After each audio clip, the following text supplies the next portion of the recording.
Luego ya acabamos cómo vamos a realizar las medidas resumen. Ahora vamos a revisar cómo vamos a representar gráficamente, ¿no? Les comenté hace un ratito, ¿no? Que hay muchas veces muchos errores y utilizan un gráfico que no corresponde. Por ahí vi una vez hace un tiempo, recuerdo, bueno, recuerdo, ¿no? Que en la universidad realizábamos, ¿no? Tesis uno tesis 2, no, tesis, un curso de tesis, metodología de investigación, ¿no? Y había unos gráficos que recuerdo que salían medio raros, ¿no? Y el problema era de que estaban utilizando el gráfico que no correspondía, ¿no? Estaban utilizando un histograma para una variable dicotómica, ¿no? Entonces no vas a utilizar un histograma para un diagrama, una variable dicotómica y el gráfico salía medio raro, medio extraño.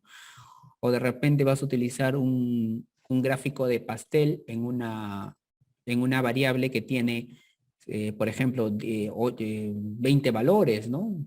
Por ejemplo, los distritos de Lima que hay acá, hay más de 20 distritos, entonces no van a utilizar un diagrama de pastel porque ustedes saben, ¿no? Que el diagrama de pastel tiene colorcitos, ¿no? Rojo, amarillo, azul y todos los colores, ¿no? Pero no va a alcanzar ni colores para su diagrama de pastel. Entonces hay que ver qué gráfico sería el más adecuado para determinada variable.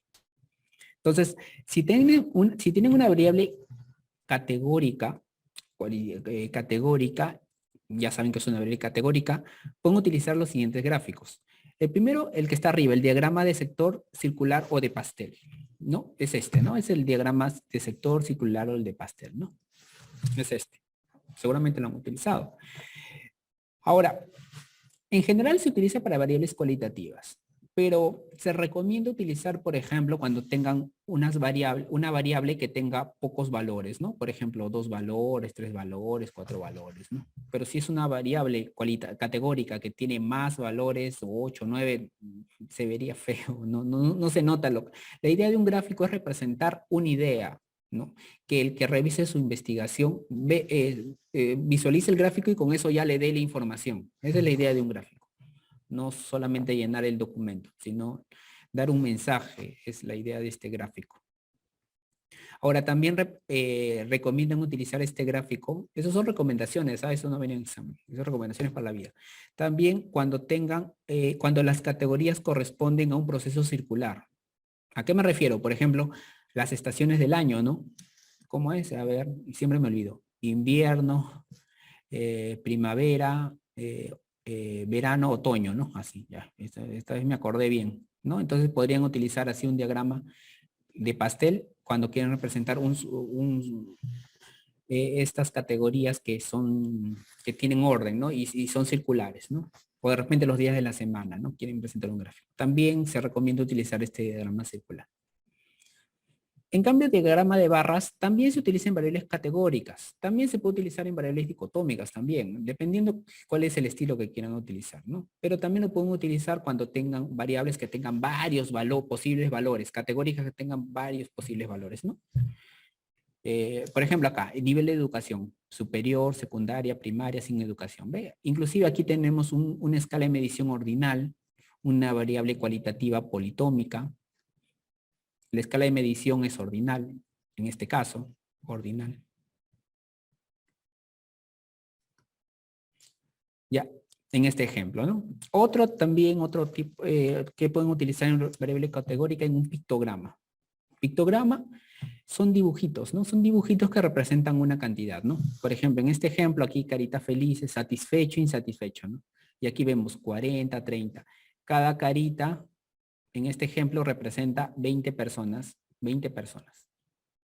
En este ejemplo. Entonces, el grafiquito representa una cantidad. Eso es un pictograma. Pictograma hay bastantes, sobre todo en los periódicos, ¿no? Cuando quieren representar alguna cantidad y hacerlo más amigable, más entretenido, ponen dibujitos, ¿no? Y bueno, también es una forma de representar gráficamente. Y así es en variables categóricas. Ahora, en variables cuantitativas, recordar que tenemos variables discretas o continuas. ¿Ya? Discretas y continuas, que les dije hace un rato, que es importante. Discretas son variables enteros, ¿no? Son números enteros, números enteros, ¿no? ¿Qué gráfico utilizar en estos casos? Ya, si tenemos una variable cuantitativa discreta, el gráfico recomendado es un diagrama de barras o rectángulos, ¿no? Es este. Por ejemplo, aquí, a ver, vamos a poner nuestra lupita. Por ejemplo, en este caso, discreta, diagrama de barras, ¿no? Aquí tenemos una variable que se llama número de personas que viven en una casa. O sea, por ejemplo, esa es la variable, número de personas que viven en la casa. Es una variable, ¿cuántas personas viven en la casa? Entonces, en una casa pueden vivir una persona, dos personas, tres, cuatro, cinco, seis, ¿no? A veces hasta 10 personas viven en una casa, hasta 10, 20 quizás, ¿no? Entonces, en este estudio solamente hubo de 1 a 5. Entonces, la variable fue cuantitativa, si se han dado cuenta. Número de personas en la habitación, digo, en la casa, en cada casa, pero se optó por este gráfico, ¿no? Cuantitativo, tipo diagrama de barras o rectángulos. ¿No? Entonces, tengo una variable cuantitativa discreta, puedo utilizar esto, ¿no? Número de personas. Número de personas, ¿qué variable es cuantitativa discreta? Porque no puedo decir, en mi casa vive 4.5 personas, ¿no? No puedes decir eso, ¿no? O viven 4 o viven 5, ¿no? No admite intermedios en este caso. Ahora, en cambio, si tienen una variable cuantitativa continua, el gráfico a utilizar es el histograma. Ahí ves, entonces cuando tenga una variable categórica no van a usar un histograma. Tiene que ser una variable cuantitativa continua para utilizar un histograma. Entonces ya saben qué gráfico utilizar si tienen una variable cuantitativa continua. También se puede utilizar el polígono de frecuencias, que es este, que están las rayitas de color azul. ¿Ya? Este es lo mínimo que deben recordar. ¿Ya? Este histograma ha venido en examen varias veces. Y otras formas son las siguientes, ¿no? Otra, te voy a acercarme. El diagrama de cajas y bigotes, que quizás lo han visto, ¿no?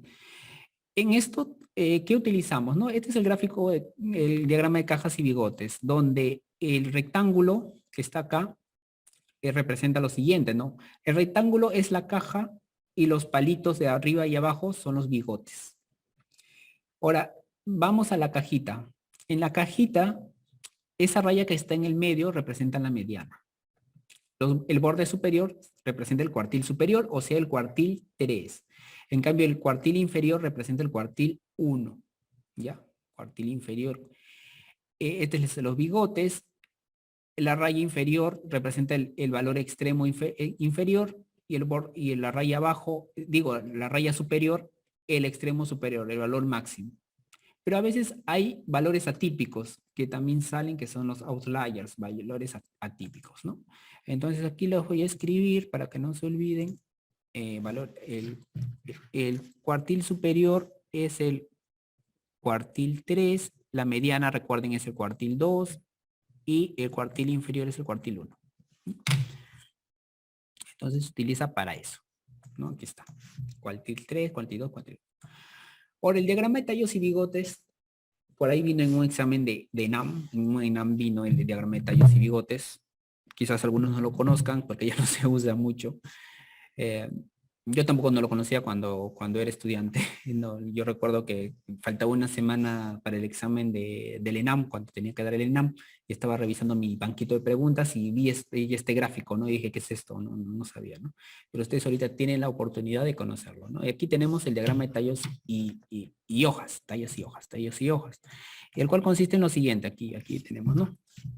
Esta fila inicial de la izquierda se llama tallo. Y para números, por ejemplo, 20, 21, para números de 2 dígitos, este tallo representa las decenas. Y la hoja representa las unidades. ¿Ya? Ya, ese es el diagrama.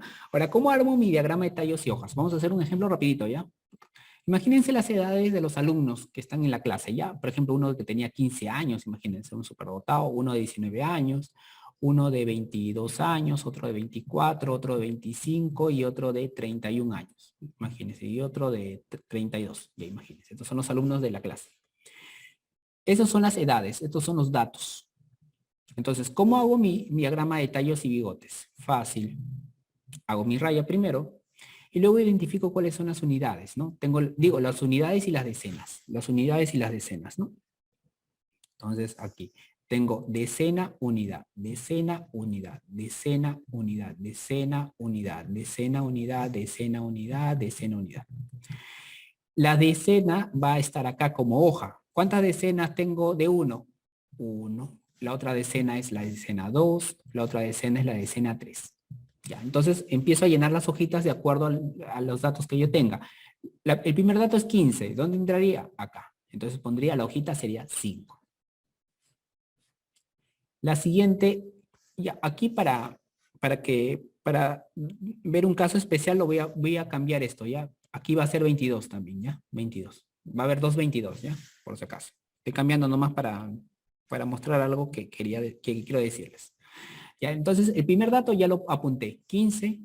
Ya está. El siguiente dato es 19. Entra acá, entonces pongo la unidad que es 9. Listo. El siguiente dato es 22. Ya, entonces entra acá, 2. El siguiente dato también es 22. ¿Qué hacen? ¿Lo ponen o no lo ponen? Deben ponerlo. Otra vuelta pongo un 2. El siguiente dato es 25. Entonces la unidad sería 5. La siguiente, 31. Entonces pongo la unidad y el segundo es 2. Y este es el diagrama de tallos y hojas construido. El número de hojas nos indica el número de datos. Por ejemplo, ¿cuántas hojas hay? 1, 2, 3, 4, 5, 6, 7. ¿Cuántos datos había? 1, 2, 3, 4, 5, 6, 7. Nos indica la cantidad de datos. ¿Ya? Eso es básicamente, y vamos a, cuando resolvamos alguna pregunta por ahí, creo que hay al respecto.